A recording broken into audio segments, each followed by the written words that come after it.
Police से मुतल्लिक जो बातें की जाती है, अब कुछ कहा जाता है कि यानी इंसानी हुकूक से मुतल्लिक अगर मैं आपसे सवाल करूँ, तो ऐसे क्या खदशात हैं पुलिस के हवाले से और अगर है, तो इनको हल कैसे किया जाए? अच्छा, ये जो ह्यूमन राइट्स वाली जो बात आपने की कि किस जगह पे पुलिस जो है वो इंसानी हकूक को पामाल करती है। अच्छा, ये जो केसेस हैं इस तरह के, आप अगर उनको प्रोब करें, जहाँ पे भी इस तरह का कोई वाक़या हो जाता है, तो वो पुलिस वाला जो है वो फिर उसको सीनियर्स स्पेयर नहीं करते हैं। हुँ, अ, अगर किसी थाने की सतह पे किसी आईओ ने या किसी एसएचओ ने हुँ, इस तरह का काम किया है जो उसको legally he was not warranted कि वो ये काम कर सके या किसी के बेसिक फंडामेंटल जो राइट्स हैं उसको वायलेट करे। हुँ, अगर कोई ऐसा वायलेट करता है तो हमारे सीनियर्स, हमारी पुलिस के अंदर जो हमारा इंटरनल अकाउंटेबिलिटी का सिस्टम है हुँ, उसको एग्ज़ाम्पल सेट की जाती है। सही।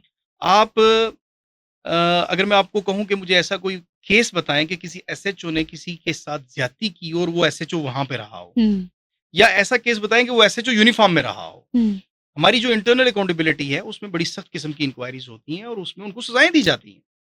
और ये इतनी बड़ी फ़ोर्स जो है आपको नज़र आती है, ये इंटरनल अकाउंटेबिलिटी के बगैर चल ही नहीं सकती है। हुँ, कुछ लोग अगर अपनी मिसयूज़ ऑफ पावर या अथॉरिटी को अब्यूज़ करते हैं, तो उनके ऊपर सीनियर्स बैठे हुए हैं।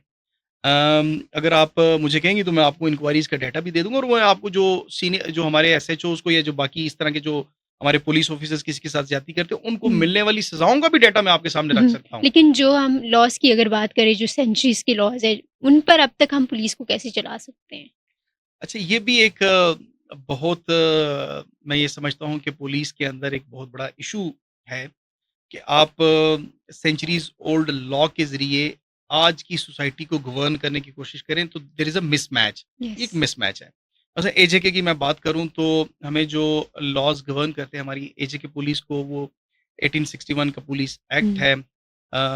1860 की एपीसी है, आज़ाद पेनल कोड, जो पाकिस्तान पेनल कोड के नाम से हुँ, जानी जाती है। इसी तरह से 1898 का सीआरपीसी है। इसी तरह से 1872 का लॉ ऑफ एविडेंस है, जो हम कोर्ट के अंदर एविडेंसेस को प्रेज़ेंट करते हैं। ठीक। इसी तरह से हमारे पुलिस रूल्स हैं 1934 के। हुँ, अब वो जो लॉज़ हैं जिनका मैंने सबका नाम लिया, ये हुँ, एक एक स्पेसिफिक बैकग्राउंड में बनाए गए थे ठीक। और एक स्पेसिफिक मोटिव्स के लिए बनाए गए हुँ, थे। उस वक़्त यहाँ पे जिस तरीके से ईस्ट इंडिया कंपनी आ रही थी और जो वो रूल करना चाह रहे थे और जिस तरीके से एसएचओ की बर्थ हुई और वो पूरा का पूरा एक इंस्टीट्यूशन क्रिएट किया गया। तो अब सिचुएशन डिफरेंट है। वी आर लिविंग सही। इन द 21st सेंचुरी और सोसाइटी मॉडर्नाइज़ हो गई है, अर्बनाइज़ेशन का प्रोसेस आपके सामने है, ग्लोबलाइज़ेशन हो गई हमें है। अपने दौर के तो साथ चलना अब होगा। आप 1861 के एक्ट के तहत यहाँ की पॉलिसिंग नहीं कर सकते। एग्ज़ैक्टली, उसका कॉन्टेक्स्ट डिफरेंट था। आज की सोसाइटी का कॉन्टेक्स्ट डिफरेंट है। बिल्कुल। आज के जो रिक्वायरमेंट हैं, जो हमअसरी तकाज़े हैं, उनकी ज़रूरियात को मद्देनज़र रखते हुए हुँ, अगर लॉज़ को नहीं बनाया जाएगा तो देयर हुँ, विल बी अ मिसमैच। जब भी मिसमैच होगा तो एग्ज़ीक्यूशन ऑफ लॉ में प्रॉब्लम होगी। जब एग्ज़ीक्यूशन ऑफ लॉ में प्रॉब्लम होगी तो लॉ एंड ऑर्डर की सिचुएशन बनेगी। जब लॉ एंड ऑर्डर की सिचुएशन बनेगी तो लोगों की लाइफ़, हुँ। लिबर्टी और उनकी रिस्पेक्ट को नुकसान पहुँचेगा।